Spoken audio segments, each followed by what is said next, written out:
পেঁপে দিয়ে তো অনেক রকমের সবজি খেয়েছেন, ভর্তা খেয়েছেন। এইভাবে পেঁপের একটা সবজি খেয়ে দেখেন, ভীষণ মজা লাগে। আসসালামু আলাইকুম, ওয়েলকাম সবাইকে লতার রশিতে। আজ আপনাদের সাথে শেয়ার করব পেঁপে দিয়ে ভীষণ মুখরোচক একটা সবজি রেসিপি। আশা করছি ভালো লাগবে। তাহলে চলুন শুরু করি। আমি প্রথমে একটা প্যানে নিয়েছি মুগ ডাল। এখানে 1/4 কাপ পরিমাণ, মানে 1 কাপের 4 ভাগের 1 ভাগ পরিমাণ মুগ ডাল রয়েছে। মুগ ডালটাকে আমি সুন্দর করে ভেজে যখন মোটামুটি একটু কালার চলে আসবে, সুন্দর একটা স্মেল আসবে, ওই পর্যায়ে চুলাটা অফ করে পানিতে ভিজিয়ে রেখে দিয়েছি। এখন আমি প্যানে দিয়েছি সরিষার তেল দিয়েছি আমি 2 টেবিল চামচ পরিমাণ, আর দিয়ে দিলাম কাঁচামরিচ 2টা, আর একটা তেজপাতাকে আমি এভাবে কেটে ছোট করে দিয়েছি। আর দিয়ে দিলাম ছোট এলাচ 3টা, এখানে লবঙ্গ আছে 4-5টা, আর সেই সাথে আমি দিয়ে দিব দারচিনি 2 টুকরা। দিয়ে দিলাম স্বাদ মতো লবণ। প্রথম দিকে লবণটা আমি একটু কম দিলাম, যদি লাগে পরবর্তীতে আরও দেওয়া যাবে। এখন আমি পেঁয়াজটাকে সুন্দর করে একটু কিছু সময় ভেজে নিব। একদম লাল লাল করে ভাজার দরকার নেই, মোটামুটি কিছুক্ষণ ভেজে নিব আমি পেঁয়াজটা। তো অল্প কিছুক্ষণ ভেজে নেওয়ার পরে পেঁয়াজটা যখন একটু সফট হয়ে আসবে, ওই পর্যায়ে এখানে আমি দিয়ে দিব আদা এবং রসুনের বাটা।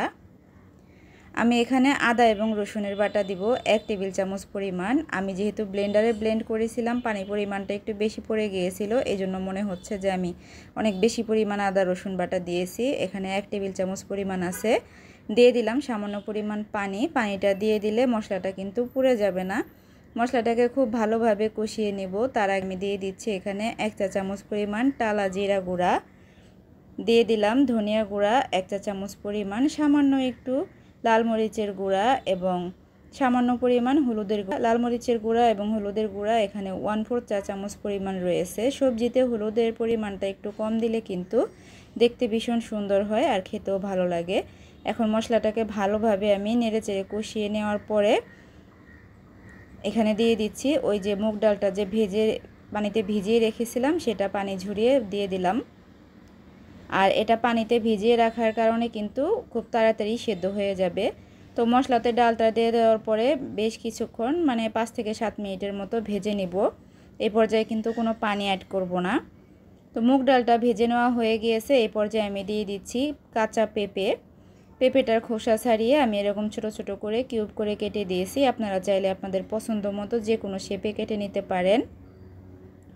আমার এখানে বড় সাইজের একটা পেঁপে আছে। এখন ডাল আর পেঁপেটাকে খুব ভালোভাবে আমি একটু ভাজা ভাজা করে নিয়েছি।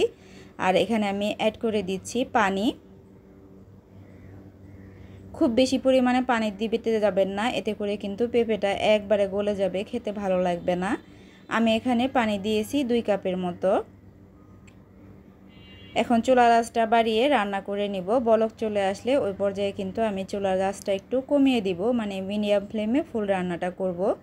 এই যে দেখতেই পারছেন, এটা কিন্তু বলক চলে এসেছে। এখন আমি একটু নাড়াচাড়া করে দিচ্ছি আর কি। আর এখন কিন্তু আমি চুলার আঁচটা একটু কমিয়ে দিব। আর লবণটা একটু চেক করে দেখছিলাম, তো আমার লবণটা একদম পারফেক্ট ছিল। তো আবারও ঢাকনা দিয়ে ঢেকে দিলাম। এখন অপেক্ষা করব ঝোলটা টেনে যাওয়া পর্যন্ত। ঝোলটা কিন্তু টেনে গিয়েছে, পেঁপেটাও নরম হয়ে গিয়েছে। এখন উপর থেকে দিয়ে দিলাম বেশি করে ধনেপাতা। এই সবজিতে ধনেপাতাটা অবশ্যই দিবেন, খেতে কিন্তু অনেক মজা লাগে। এখন নাড়াচাড়া করে চুলার উপরে রেখে দিব 10 মিনিটের জন্য।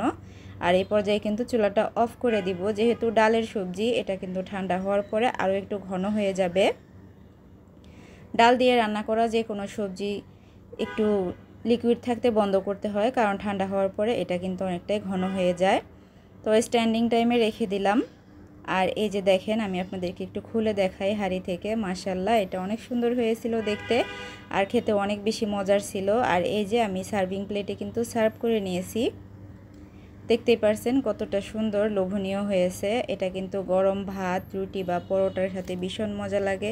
সবাই ভালো থাকবেন। আল্লাহ হাফেজ।